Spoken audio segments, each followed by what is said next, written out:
வணக்கம் நேர்களே. இன்று டிவிஏயின் இவ்வார விருந்தினராக கலந்து கொள்பவர் தனது நகைச்சுவை பேச்சாலும் கலை படைப்புகளாலும் சமூக துண்டாலும் டொரண்டோ தமிழ் சமூகத்தினர் மத்தியில் நன்கு அறியப்பட்டவர். இவர் எங்கு நின்றாலும் அந்த இடம் கலகலப்பாக இருக்கும். அவர்தான் கலகலப்பு தீசன் என்று அழைக்கப்படும் கேதீஸ்வரன் சீவரத்தினம் அவர்கள். அவர் நகைச்சுவை உணர்வும் திறமையும் மிக்கவர் என்பதால் மட்டுமல்ல, அவரது சொந்த ஊராகிய இணுவிலில் மிக இளவயதிலேயே கலகலப்பு என்னும் நகைச்சுவை கையெழுத்து பத்திரிகையை ஆரம்பித்து பின்னர் அதை அச்சேற்றி பல காலம் வெளியிட்டவர்.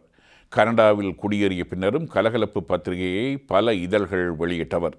பின்னர் தனது நகைச்சுவை மேடை நாடகங்கள் பலவற்றை தொகுத்து கலகலப்பு என்னும் பெயரில் திரைப்படமாகவும் வெளியிட்டவர். இந்த காரணங்களால் அவருக்கு கலகலப்பு என்னும் அடையாளம் ஆழமாக பதிந்துவிட்டது. தனக்கான இந்த அடையாளத்தை தந்த கலகலப்பு பத்திரிகையை தமது 11 வயதுகளிலேயே ஆரம்பித்த போது தனக்கு உறுதுணையாக இருந்த ஷண்முக பாஸ்கரன், ஸ்ரீஞானகுரு ஆகியோரை எப்பொழுதுமே நினைவில் நிறுத்தி வைத்திருக்கிறார் கலகலப்பு தீசன் அவர்கள்.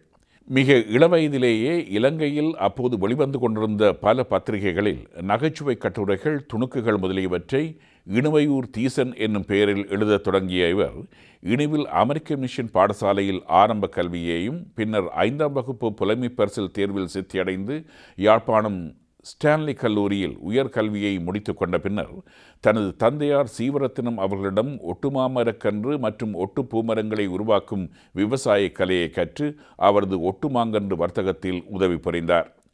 குடியேற்ற திட்டங்களுக்கு ஒட்டுமாமரக் கன்றுகள் மற்றும் பழமரங்களை விவசாய திணைக்களத்தின் மூலம் மிக பெரிய அளவில் விநியோகிக்கும் வர்த்தகத்தை மேற்கொண்டவர் இவரது தந்தையார்.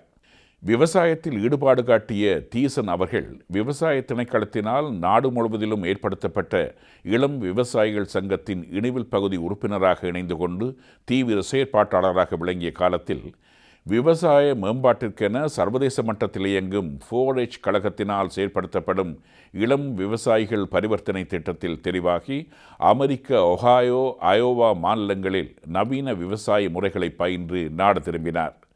நவீன விவசாய சிந்தனைகளால் உந்தப்பெற்ற தீசன் அவர்கள் இளம் விவசாயிகள் ஒன்றியம் என்ற அமைப்பை ஆரம்பித்து விவசாய பயிற்சி பட்டறைகள், கருத்தரங்குகள் மூலமாக தான் கற்றுவற்றை ஏனைய இளைஞர்களுக்கும் கற்பித்தார். இந்த காலகட்டத்தில் இலங்கை ஒலிபரப்பு கூட்டுத்தாபனத்தின் விவசாய நிகழ்ச்சிகளில் கலந்து கொண்டார். பின்னர் கனடாவில் குடியேறி இங்கு தனது தொழில்துறையை மாற்றிக்கொண்ட போதிலும் மேடை நாடகங்கள், வானொலி, தொலைக்காட்சி நிகழ்ச்சிகள், கதாபிரசங்கம், வில்லுப்பாட்டு போன்ற பல துறைகளிலும் தனது திறமைகளை வெளிக்காட்டி வருகிறார். 1990களின் ஆரம்பத்தில் இயங்கிய சங்கமம் வானொலியில் இவர் தயாரித்து வழங்கிய கந்தர் கதிர்காமத்தம்பி உலகநாதர் என்ற நிகழ்ச்சி பெரும் வரவேற்பை பெற்றது. இங்குள்ள பத்திரிகைகளில் தொடர்ந்தும் எழுதி வரும் கலகலப்பு தீசன் அவர்கள் விளம்பரம் பத்திரிகையில் கடந்த 10 ஆண்டுகளுக்கு மேலாக சமூகத்துக்கு தேவையான செய்திகளையும் கருத்துக்களையும் நகைச்சுவையாக ராசம்மாவின் ராட்சியம் என்ற தலைப்பில் எழுதி வருகிறார். இவரது தாயார் பத்மா சிவரத்னம் அவர்கள் இங்குள்ள வானொலி நேயர்களுக்கு நன்கு அறிமுகமானவர். இவரது மனைவி, பிள்ளைகள் எல்லோருமே தமிழ் மொழியிலும் கலைகளிலும் ஈடுபாடு கொண்டு தன்னோடு உழைப்பவர்கள் என்று பெருமைப்படும் கலகலப்பு தீசன் அவர்கள் இங்கு மேற்கொள்ளும் சமூக சேவைகளுக்காக பல அமைப்புகளின் பாராட்டுகளையும் பெற்றிருக்கிறார். இத்தகைய பல சிறப்புகள் வாய்ந்த கலகலப்பு தீசன் அவர்களை டிவிஏயின் இவ்வார விருந்தினராக கலையகத்தில் சந்திப்பதில் மகிழ்ச்சி அடைகிறோம்.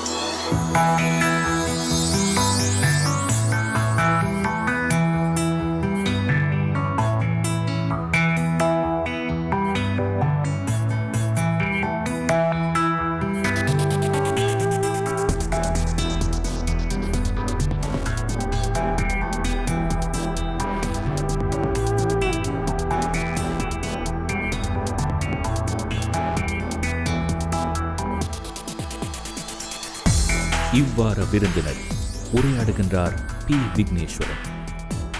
வணக்கம் திரு சீவரட்னம் கேதீஸ்வரன் அவர்களே. வணக்கம் விக்கேண்ண. உங்களை இந்த நிகழ்ச்சியிலே இவ்வாறு விருந்தினராக உங்களை இங்கே வரவேற்பதிலே மகிழ்ச்சி அடைகின்றோம். நன்றி. தமிழ் சமூகத்தைச் சேர்ந்த ஒவ்வொரு துறைகளிலே பிரசித்தி பெற்று விளங்குபவர்களை நாங்கள் இங்கே அழைத்து இவ்வாறு விருந்தினராக கௌரவம் செய்கின்றோம். அந்த வகையில் நீங்கள் வெவ்வேறு துறைகள் நினைக்கல. இப்போ எந்த துறைகளை நீங்கள் சேர்த்து வச்சுக்கிறீங்க? நீங்கள் கலகலப்பு தீசன் என்று பெயர் எடுத்தவர். இருக்கும் இடத்தை கலகலப்பாக வைத்திருப்பீர்கள். அந்த கலகலப்பு சஞ்சிகையை நடத்தி வந்திருக்கிறீர்கள். தமிழ் மக்கள் அறிந்து ஒருவர். இந்த நிகழ்ச்சியை நான் நீங்கள் ஆரம்பிக்கும் போதே எனக்கு மிகவும் சந்தோஷமான விடயம், நான் இந்த கனவிடயங்கள் மனதில் இருக்கிறது. கலைத்துறை, நாடகத்துறை எல்லாரும் முன்னுக்கு வர வேணும். கனவேர் இருக்கிறார்கள், அவரை இளமுறையாக நாங்கள் வெளியில் கொண்டு வர தொடங்கிட்டோம். இந்த நிகழ்ச்சியை பார்க்கும் பொழுது நீங்கள் எழுத்தாளரை கொண்டு வந்திருக்கிறீர்கள், கவிஞரை கொண்டு வந்திருக்கிறீர்கள், நடிகரை கொண்டு வந்திருக்கிறீர்கள். அவர்கள் திறமைகள் எவ்வளவு திறமாக வெளிக்கொணரப்பட்டிருக்கிறது தான். அப்போ நீங்கள் அழைத்து சொன்னது பிறகு கேட்குற பாட்டெல்லாம் விற்கணும், இந்த பாட்டுக்கு பேர இப்படி சொல்லுவாராண்டே பார்க்குறதெல்லாம் திரும்புறதெல்லாம் அந்த பாட்டுக்கு கருத்துக்களையும் சிந்திக்கக்கூடிய முறையில் அந்த பாட்டில் கேட்கும் பொழுது அப்படியே அப்போ இந்த பாட்டுகளெல்லாம் அந்த கருத்து இருந்திருக்கு, நாங்கள் ரசிக்கவில்லையே என்ற கவலை கனவேருக்கு இருக்கும். இப்போ இன்றைக்கெல்லாம் இந்த படங்களை பார்த்தீங்களா, இந்த பாம்பை எப்படி ஆக்கள் பார்க்குறவே ஓட விட்டு தான் பார்ப்பினோம், கிட்ட போய் பார்க்க வேண்டாம். அது மாதிரி தான் படம் வரைகளை பாட்டை டாக்டர் கண்டு ஃபாஸ்ட் ஃபோர்டில் வருது அந்த கேட்கக்கூடிய முறையில் இல்லை. இப்போ நான் மக்களுக்கு நேரமின்மையா அல்லது பாடல்களை அவர்கள் ரசிக்கிறார்கள் இல்லை இல்லை, எது தேவையோ அது தேவையில்லாமல் இருக்குது, எது தேவையில்லையோ அது அதிகம் தேவை கிடக்குது. என்னத்துக்கு நான் சொல்ல வர்றேன்னு சொன்னால், அங்கே வானொலி ஒன்று நேற்று ஒருத்தர் குறிப்பிட்டிருந்தார் இந்த இந்த பேட்டியில், எவ்வளோ கஷ்டம் ஒரு பாட்டு கேட்குறதுன்னு சொன்னால். இலங்கை வானொலியில் விவசாய நிகழ்ச்சி உங்களுக்கு தெரியுமா, அரசரட்னம் அவர் அந்த கமமும் புலவும் நிகழ்ச்சி, ஒரு ஊராக நாங்கள் மாகாணமாக சென்று இந்த விவசாய விழாக்கள் நடத்தும் பொழுது அதில் அந்த போட்டிகள் நடத்துவார்கள். அந்த இதை கேட்குறது கூட எனக்கு எங்கே போட்டு வந்தால் தேதனி கடை அப்படியான இடங்கள் தான் எனது நிகழ்ச்சியை நான் கேட்டிருக்கிறேன். ஆனால் அதை கேட்கும் பொழுது அங்கே ஒரு பாட்டை கேட்குறேன்னு சொன்னால் ஓடி தெரிஞ்சது ரேடியோ மங்கர் உங்களுக்கு போஸ்ட் கார்டில் தான் எங்கள் பாட்டெல்லாம் எழுதி கேட்பார்கள். நீங்கள் உள்ளதை சொல்லணும், ஒரு மாதத்தில் அந்த எத்தனை போஸ்ட் கார்டு வரும், அது நீங்கள் அந்த எங்களுடைய மெயில் ரூமை பார்த்து குவியும் பெரிய சாக்கிலே அக்கள் நம்புவார்கள். நீங்கள் சொன்னால் அதை இங்கே சாக்கா குவியும் பண்ணுது. அது இரண்டா கலகலவு பத்திரிகை நடத்தும் பொழுது அதை அச்சு பிரதியாக இலங்கையில் முதல் கையெழுத்து பிரதியாக என்னோட கண்ணன், அமெரிக்காவில் உள்ள பாஸ்கரன், அவர் தான் உதவி ஆசிரியர், கேள்வி பதிலுக்கு ஒரு சின்ன கூப்பன் சும்மா மெட்ட பேப்பர் பார்த்து குப்பி ஒன்றானே போட்டு விட்டோம். அதை ஒட்டி சாக்குக்குள்ளே எங்களை அம்மா அடைஞ்சி வைப்போம் அந்த போஸ்ட் கார்டுகளை. நீங்கள் நான் எனக்கு நேற்று தான் அந்த கேள்வி வந்தது. அப்போ அது ஒரு பாட்டுண்ட கேட்குறதுக்கு அது கேட்குற நேரத்துக்கு நீங்கள் போடுவீங்களோ தெரியாது. என்ன நாங்கள் எங்கே நிற்போம், தோட்டத்துக்கு நிற்போமா, வகுப்பில் நிற்போமா, வேலையில் நிற்போம் தெரியாது. நீங்கள் சொல்லும் பொழுது நாங்கள் இலங்கை ஒலிபரப்பு கூட்டத்தாவணத்தில் அந்த பிரிவிலே வேலை செய்கின்ற 2-3 பேருடைய முகம் எனக்கு நினைவு. அவர்கள் தான் அந்த சோட்டர்ஸ் அதெல்லாம் சோட். அப்போ இங்கே ஒரு பாட்டை ஸ்பீக்கரில் போட்டுட்டு எனக்கு அந்த பாட்டை போடுறீங்களேன்னு கேட்டுட்டு நிற்பினும், அங்கே சமைச்சோம் நிற்பினும், பாத்திரம் போடுற சத்தம் கேட்கும், ஸ்பீக்கருக்காக தவற விட்டால் அந்த நேரம் வணக்கம் வானிலையில் நீங்கள் சொல்லிக்கலாம், அவர் வர மாட்டார். எனவே அடுத்த பாட்டு போடும், திரும்பியே வருவா. வேண்டாம் இங்கே என்ன பண்ணாலும் கேட்குறான், வசதி கூட பாட்டை ஆக்கள் ரசிக்க. ஆனால் பாட்டை ரசிக்க வேணும். அந்த பாட்டை ரசிக்கிறதுக்கு ஒரு தனியாக நேரம் வேணும். இப்போ நீங்கள் என்ன கேட்ட பொழுது நான் சில பாடல்களை தெரிவு செய்தேன். நீங்கள் இந்த முகம் தெரியுது என்று சொன்னீர்களே, பசுமை நிறைந்த நினைவு அந்த பாடலாம் வரையக்கில்ல எனது போர்டிங் என்னடா இந்த சினைதாக்கள் எல்லாம் விட்டு வந்தது, ஊரை விட்டு வந்தது, அந்த பாடலாம் எந்த ஊரில் எந்த நாட்டில் என்று காண்போமோ, எந்த ஊரில் எந்த நாட்டில் என்று காண்போமோ, எந்த அழகை எந்த விழியில் கொண்டு செல்வோமோ, எந்த அழகை எந்த விழியில் கொண்டு செல்வோமோ, இந்த நாளை வந்த நாளில் மறந்து போவோமோ, இந்த நாளை வந்த நாளில் மறந்து போவோமோ, இல்லம் கண்ட பள்ளி கொண்டு மயங்கி நிற்போமோ, என்றும் மயங்கி நிற்போமோ, பசுமை நிறைந்த நினைவுகளே, பாடித் திரிந்த பறவைகளே, பழகி கழித்த தோழர்களே, பறந்து செல்கின்றோம். பசுமை நிறைந்த நினைவுகளே, பாடித் திரிந்த பறவைகளே, பழகி கழித்த தோழர்களே பறந்து சிறுவயதிலிருந்து நீங்கள் பாடல்களில் ஆர்வமாக இருந்திருக்கிறீர்கள். விரும்பி அப்படி இன்னும் சொல்ல முடியாது. எங்களுடைய அப்பு கோயிலில் இந்த கூத்து அதில் பாடுவார். அம்மா பத்மா சிவரன் இங்கே இருக்கிறா. அப்போ வானொலியில் வந்து அதிகமாக பாடுவார். எனக்கு நாடகத்துறை பாட்டு கவிதை எழுதுவேன். அந்த அப்போவே கலரை பற்றி நடத்துகிற காலத்திலேயே எனக்கு இந்த கவிதையில் மற்றது உடனே தான் நான் எழுதிக்கொள்வேன். அப்போ அந்த விவசாய விழாக்களை நாங்கள் எல்லா ஊர்களையும் நின்று செய்வோம். ஆமாம். நீங்கள் இந்த இலங்கை ஒலிபரப்பு கூட்டுத்தாபனத்திலே ஒலிபரப்பான கமமும் புலமும் நிகழ்ச்சியை அங்கு அரசர் அண்ணமா ஆகியோர் அங்கு வந்து நடத்தும் பொழுது அவர்களுடன் சேர்ந்து அந்த நிகழ்ச்சிகளில் ஏனென்றால் ஒரு குறிப்பிட்ட காலத்தில் நான் அமெரிக்கா செல்ல விவசாய திணைக்களத்தால் தான் ஜோதி விவசாய களம் எனக்கு அமெரிக்கா செல்லும் வாய்ப்பு கிடைத்தது. அப்போ இளம் விவசாயிகள் களத்தில் இருந்தபடியாக அரசனத்தோட சிநேகம் கிடைத்தது. அரசனம் இந்த கமத்தொரு விளக்கம் மற்றது இந்த ஒளிப்பதிவு. அப்போ அவர்கள் ஊருக்கு வரைகளை வேறு ஆக்களையும் இது செய்வார்கள் என்று சொல்கிறது ரெக்கார்டிங். அப்போ நாங்கள் அவரோட போய் ரெக்கார்டிங் அந்த ஸ்பூல் டேப் தானே அப்போ இருக்கும். அதில் ரெக்கார்டிங் வேலை கஷ்டமாக இருக்க வேண்டாம். இப்போ மாதிரி அழிச்சு உடனே செய்ய இயலாது. அப்போ அவர்களை முதல் ப்ரிப்பேர் பண்ணி அவர் என்ன உருளைக்கிழங்கு செய்கிறார்களாம், சாமி குரக்கன் செய்கிறார்களாம், எங்களோட இதை வந்து எங்களோட தகப்பனர் ஒட்டுமாங்கன்று. அப்போ பலவர்க்க அதை பெரிய அளவில் செய்தார். இலங்கையில் ஒட்டுமாங்கன்றுகள் வன்னி, முல்லைத்தீவு, இந்த சகல இலங்கையில் பல பாகங்களில் விவசாய திணைக்களம் குடியேற்ற திட்டத்துக்கு வழங்குகிற மாங்கண்டு குறிப்பிட்ட காலத்தில் 50ஆம் ஆண்டு காலத்திலிருந்து 90% எங்களுடைய அப்பா சீவரட்னம். இணைவில் கிராமத்தில் செல்லப்பா, துரைசிங்கம், வேறு திருநெல்வேலி ஃபார்ம் ஸ்கூல்கிட்ட இருந்தவை. அது சாதாரண அளவு. இது வந்து பெரிய தொகையான அளவில் இருந்தபடியே நானும் மாங்கண்டு தோடு எலும்பிச்சு ஒட்டக்கூடியதாக இருந்தது. அப்படியே விவசாயத்துறையும் பொது சேவையும் கூடுதலாக செய்து விவசாய மூலம் அமெரிக்கா செல்லக்கூடிய இருந்தது. அப்போ அரசரட்னம் கமவும் புலம் அதில் ரெக்கார்ட் பண்ண வரைகளை நான் அவரோட தெரிவதில் வேறு மாகாணங்களை என்னை கூட்டி செல்வேன். இந்த வகையில் நீங்கள் இப்பொழுது சொன்னீர்கள் ஒரு பாடல்களை அப்பொழுது கேட்பது என்றால் மிகவும் கஷ்டமான விஷயம். நாங்கள் இங்கே ரேடியோவை தேடி சென்று அங்கு கேட்பது இந்த விஷயமுமே கஷ்டமாக இருக்கும் பொழுது அதுக்கு ஒரு பெருமதி கூட இருக்குது. இலகுவாகும் பொழுது அதுக்காகத்தான் நாங்கள் பள்ளிக்கூடத்தில் போகிற நேரத்தில் மெட்னி ஷோ உடைகளை பாட்டு கேட்பதற்காக பள்ளிக்கூடத்தை விட்டு தியேட்டரில் போய் படங்களை பார்த்துருக்கோம். காளிங்கன் தியேட்டர் இருக்கு. அது மிகவும் ஒரு நல்லாக அமைந்த அந்த நேரத்திலேயே மிக வசதியான பெரிய தியேட்டர் உண்டு, இப்போவும் இருக்கிறது. அப்போ நாங்கள் படம் பார்ப்பது கூட நான் என்னுடைய வயதிலே நான் சில படங்களை சிவாஜி எம்ஜிஆர் படம் பார்க்குறது தான் நான். அப்போ அந்த எம்ஜிஆர் பாட்டுகளோ எம்ஜிஆர் இதில் விட சிவாஜியை நாங்கள் ரசிப்பது கூட. சிவாஜின்ற படங்கள் முதல் நாள் பார்ப்பது, தொடர்ந்து பார்ப்பது. அதில் அந்த பாடல்கள் எல்லாம் அந்த படம் பார்த்தோம்னா இரவில் பார்த்தீங்கன்னா சில பேர் இந்த பாட்டையே விசில் அடிச்சுன்னு போவார். சைக்கிளுக்கு லைட் ராது அந்த பாடல்களையே விசில் அடிச்சுன்னு சைக்கிளோ பயத்தில் விசில் அடித்து இப்போ இங்கே பாட்டை போட்டு தியேட்டருக்குள்ள பாட்டுக்கு விசில் அடித்தது. இப்போ வீட்டில் பாட்டை போட்டிருந்தா குக்கர் தான் விசில் அடிச்சு. நீங்கள் அந்த முதலாவதாக இந்த நிகழ்ச்சியிலே தெரிவு செய்து கேட்க விரும்புகின்ற பாடல் என்ன? எப்பொழுதும் எனக்கு மாங்கன்றோ தோட்டமோ கிராமோ ஒரு படத்தை பார்க்கல, அது என்ன படமாக இருக்கலாம், அதில் ஒரு வயல், ஒரு தென்னை, ஒரு மாமரம், அதில் பார்க்கும் பொழுது உடனடியாக நான் ஊருக்கு ஓடிடுவேன். இந்த என்னடா அப்படியான இதில் விட்டுட்டு இங்கே வந்து வீட்டுக்கு ஒரு எத்தனையோ ஆயிரம் மாங்கண்டை நட்டு இட்டலி இருக்கும் பொழுது நான் க்ரீன் ஹவுஸில் வேலை இருந்தேன். அவ்வளவும் மரங்களோட பழைய போட்டு வீட்டுக்குள்ளே 2-3 பூக்கொண்டு வைக்கிறது இருக்கல்ல, அதை பார்க்க சிரிப்பாக தான் இருக்கும், சிரிப்பாக இருக்கும். என்று சொன்னால் அந்த கிராமிய இதை பார்க்கல நாங்கள் இளந்திட்டம் கணக்கு இளந்திட்டம் என்றது தான் உண்மை.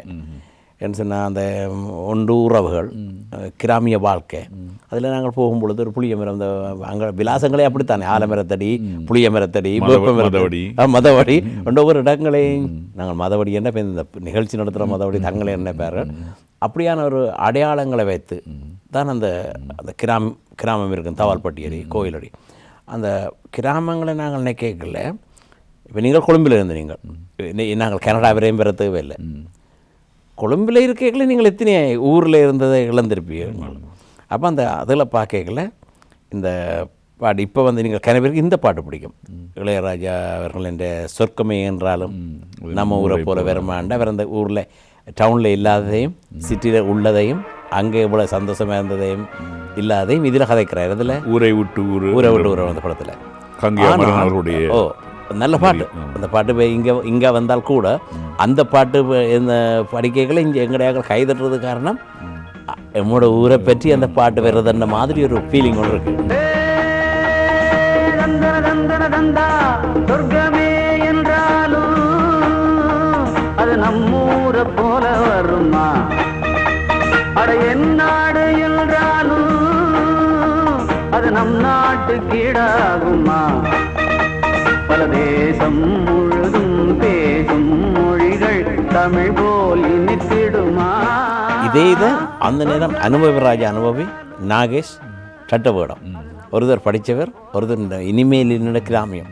அவர் எல்ஐசி பில்டிங்கிட்ட வந்து ரோட்டை க்ராஸ் பண்ணுறதுல இருந்து என்ன பாட்டது மெட்ராஸ் நல்ல மெட்ராஸ் என்று சொல்லி போட்டு அங்கே உள்ளதெல்லாம் இங்கே இல்லைன்னு சொல்கிற காட்சி அமைப்புகள் இதுகளும் மிகவும் சுவாரஸ்யமான. அதில் கோட் சீன் இருக்கு, ஓஏகே தேவர் நடிப்பார். நல்ல ஒரு பாடல். ஆமாம், பாலச்சந்திரனுடைய பாடம் நல்ல படம். அந்த அதிலே வந்து அந்த முத்துக்குளிக்க வாரிகள் மனோரமான்ற சொந்த குரலில் பாடிய பாடல்.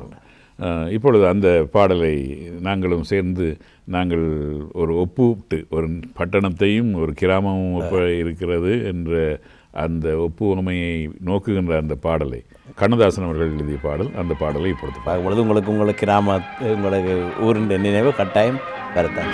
சீட்டு கட்டு கணக்காக இங்கே வீட்டை கட்டி இருக்காக, வீட்டை கட்டி இருந்தாலும் சில ரோட்டு மேலே படுக்காக,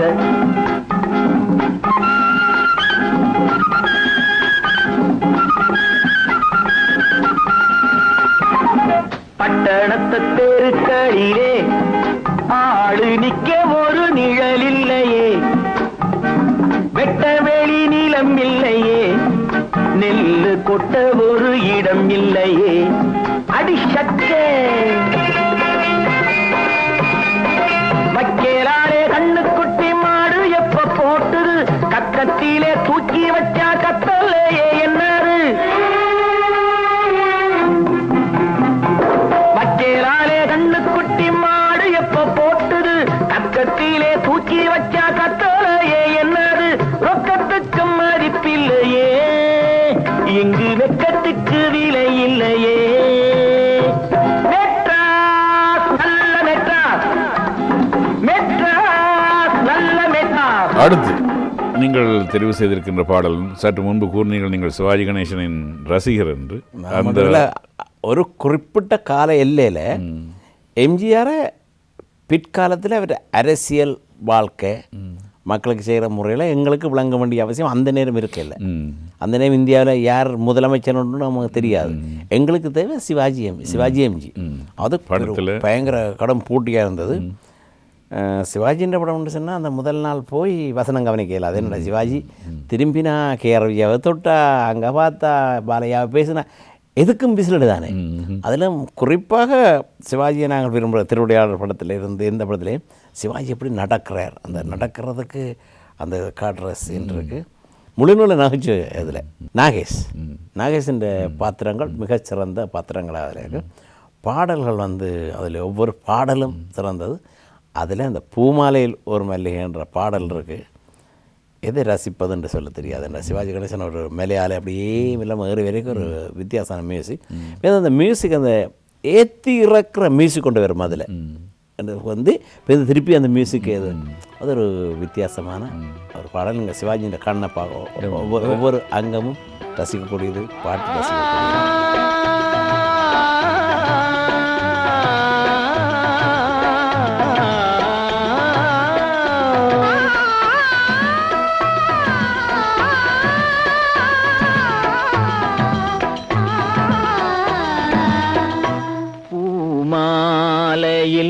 ஓர் மல்லிகை இங்கு நான் தான் தேன் என்றது,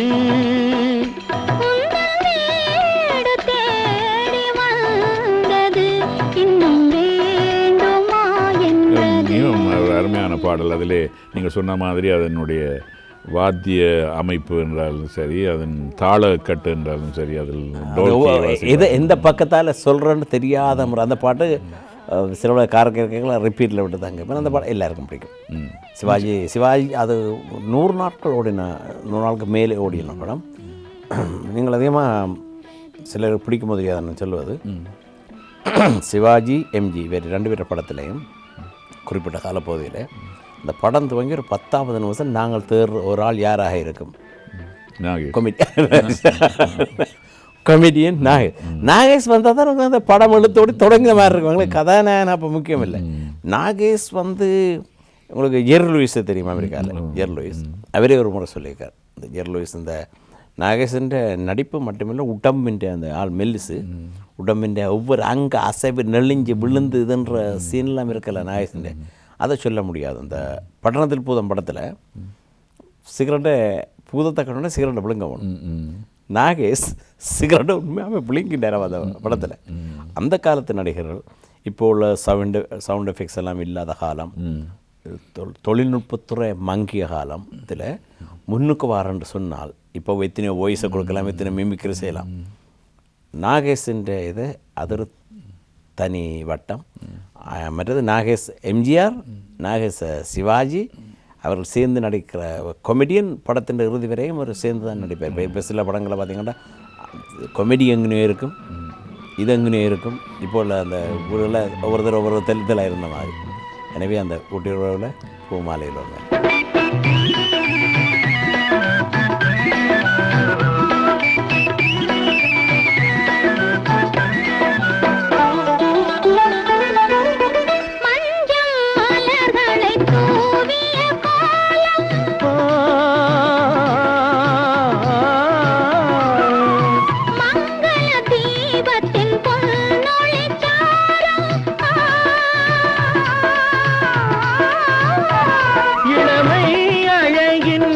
இயற்கை வடிவம், இளமை அழகின் இயற்கை வடிவம், இரவை பகலாய் அறியும் பருவம், இரவை பகலாய் அறியும் பருவம். பூமாலையில் ஓர் மல்லிகை இங்கு நான் தான் தேன் என்றது.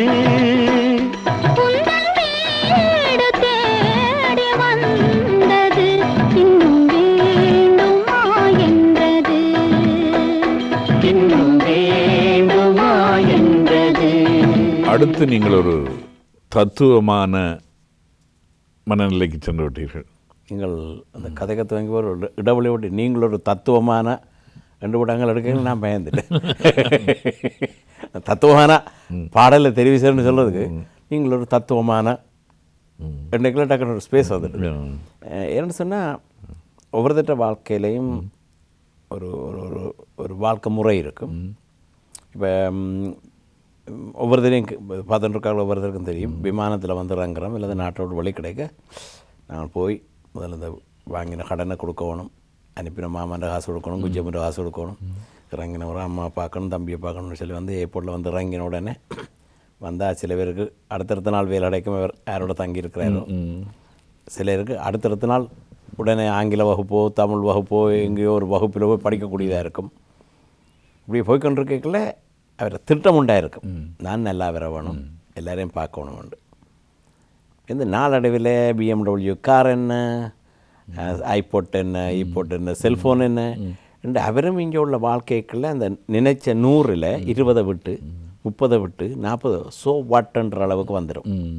அப்போ அந்த நித்தம் மாறுகின்றது எத்தனையோ நாங்கள் நினைப்பதிலே நடப்பதாக நித்தம் மாறுகின்றது எத்தனையோ, நெஞ்சில் நினைத்ததிலே நடந்ததுதான் எத்தனையோ. நித்தம் மாறுகின்றது எத்தனையோ, நெஞ்சில் நினைத்ததிலே நடந்ததுதான் எத்தனையோ. கோடு போட்டு வாழ்ந்தவர்கள் எத்தனையோ, கொண்ட குறியும் தவறி போனவர்கள் எத்தனையோ. ஆரம்பத்தில் வந்ததில் கோலம் போட்டுத்தான் வாழினோம், நான் இப்படித்தான் வாழுவேன், 2 வேலை சாப்பாடை கொண்டு போவோம், இரவுக்கு லேட்டாக வருவோம், கோலம் போட்டு வாழ்ந்தவர்கள் எத்தனையோ. சரி எப்படித்தான் போனேன் வேலை இல்லாட்டா என்ன கவர்மெண்ட் காசு தரும் ஆகமிஞ்சினா 2 கார் எடுத்து விடலாம் இருந்தால் வீடு இல்லாட்டா பேஸ்மெண்ட் அப்போ அந்த கோலம் போட்டு வாழ்ந்தவர்களுக்கு கொண்ட குறிந்தவரை போனவர்களுக்கு மிகவும் இது ஒரு பாடல் அல்ல, இது ஒரு தத்துவம், இது ஒரு வசனம். அப்போ இப்போ இதை கேட்டுருக்காக்கள் கனவே மனதுக்குள்ள பொங்கிக்கும் இந்த பாடலை கேட்டு அழுகிற நிலத்தில் வேறு செடி முளைத்தது, காதல் கதையில் பாதி நடக்கும் போது திரை விழுந்தது.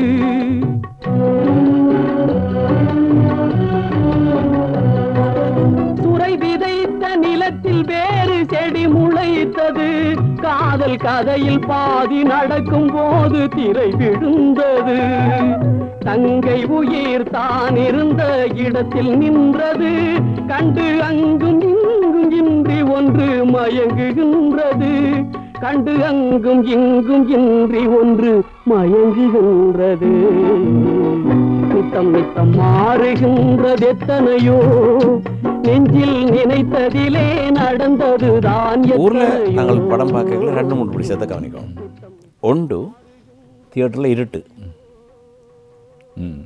இப்போ வெளிச்சத்தை போட்டுட்டு அங்கால டிவி இங்கால ரேடியோ போடுற பாட்டை போட அந்த பாட்டை ரசிக்க முடியாது, தியேட்டர் இருண்டு போயிருக்கும். அந்த பாடல் வரும்பொழுது அந்த காட்சி அமைப்புக்கு இருக்கிறவன் உள்ளம் முழு கவனமும் அதிலே இருக்கும். பாசமலர் படம் பார்த்து அழாதாக்களை சொல்லுங்க, வெளியில் அந்த கிராம தியேட்டரில் படம் ஓடைக்கல யாரை பார்த்தாலும் சாரியால் அந்த கடைசி சீன் இருக்குல்ல, சாரியை துறைக்கு கதிரைக்க விழுந்த தரக்க விழுந்தாக்கள் கிண பேர் இருக்கணும். பாட்டை ரசிக்கிறது மட்டுமில்லை, அந்த பாட்டுக்குள்ளே நாங்கள் போக உணர்வுபூர்வமாக அதில் போனால் தான் ஒரு பாட்டில் கூட மங்களம் அமங்கலம் நல்ல பாட்டு என்று இருக்கு. இப்போ எல்லாம் சில பேர் அந்த லியோனி நகைச்சுவை சில பேர் திருமண வீடுகளில் கல்யாணம் தான் கட்டிக்கிட்டு ஓடிக்கலாமா ஓடி போய் அதெல்லாம் உண்மை. அப்போ ஒரு நிகழ்ச்சிகளுக்கு நல்ல பாட்டு முக்கியமானது. இந்த நித்த மார்கன்ற எத்தனையோ அந்த சீர்காழின்ற குரலில் வரும்பொழுது அந்த பாடல் அதை ரசிப்பதும் அதில் கருத்தை பார்ப்பதும் ஒவ்வொருத்தரும் அந்த பாட்டின் கதாநாயகனாக மாறி எனக்கு இந்த பாடலா எனக்காண்டி பாடினாரான்னு சொல்லாத அளவுக்கு அந்த பாடல் பந்தபாசம் என்ற திரைப்படத்திலே இடம்பெற்றது. விஸ்வநாதன் ராமமூர்த்தி அவருடைய இசையமைப்பிலே சீர்காழி அவருடைய அந்த கணியர் என்ற அந்த பாவம் நிரம்பிய குரலிலே இளமை துள்ளி எழுந்து நின்று காதல் என்றது, குடும்ப நிலைமை எதிரில் வந்து நின்று கடமை என்றது.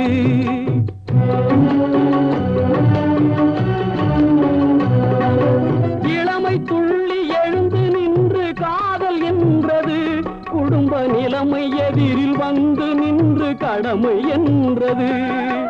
காதலெனும் பூவுலர்ந்து கடமை வென்றது, என்றும் மேடு பள்ளம் உள்ளதுதான் வாழ்க்கை என்பது, என்றும் மேடு பள்ளம் உள்ளதுதான் வாழ்க்கை என்பது. அடுத்து நீங்கள் தெரிவு செய்திருக்கின்ற பாடல் மனதிற்கு உற்சாகம் அளிக்கின்ற ஒரு பாடல். அப்பா இப்போ கொஞ்சம் இருக்கா நிமிந்திருக்கிற மாதிரி இருக்கல. இப்போ ஒரு இடத்த புகைக்குள்ள ஒரு பொது இடமாக இருக்கலாம், ஆலயமாக இருக்கலாம், திருமண விழாவாக இருக்கலாம்.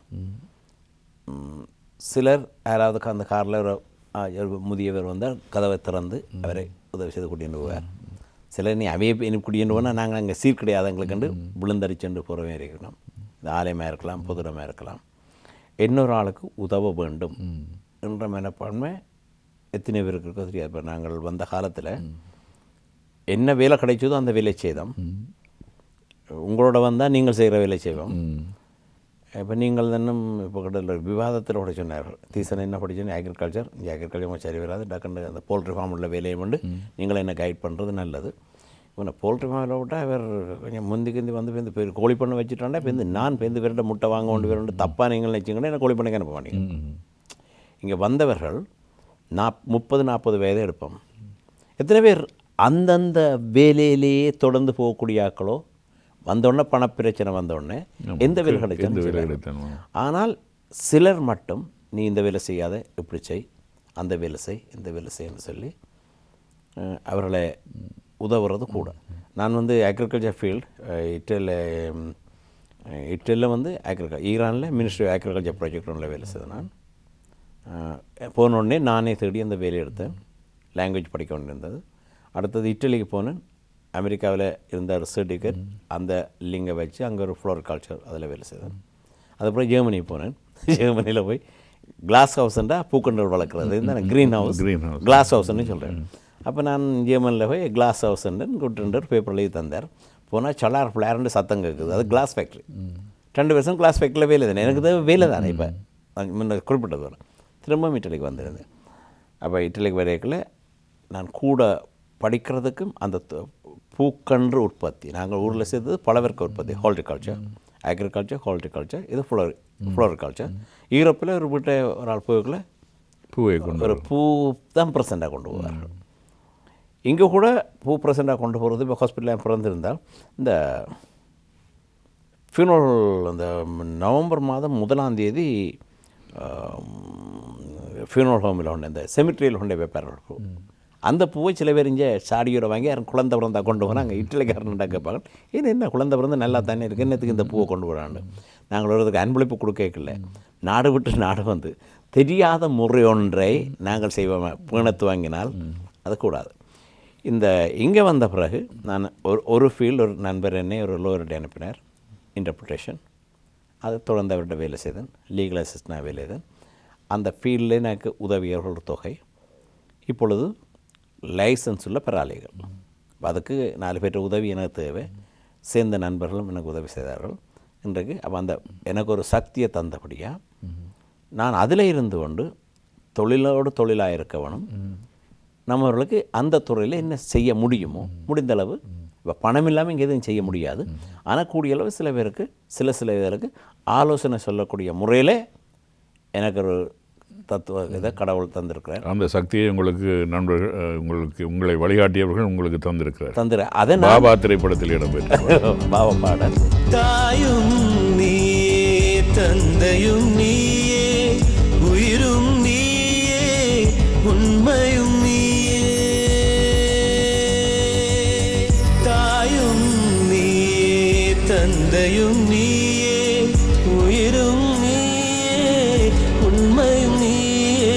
தூணிலும் இருப்பாய் துரும்பிலும் இருப்பாய். கொடுமை அடித்து விட கொள்கை ஜெயித்து விட சக்தி கொடு.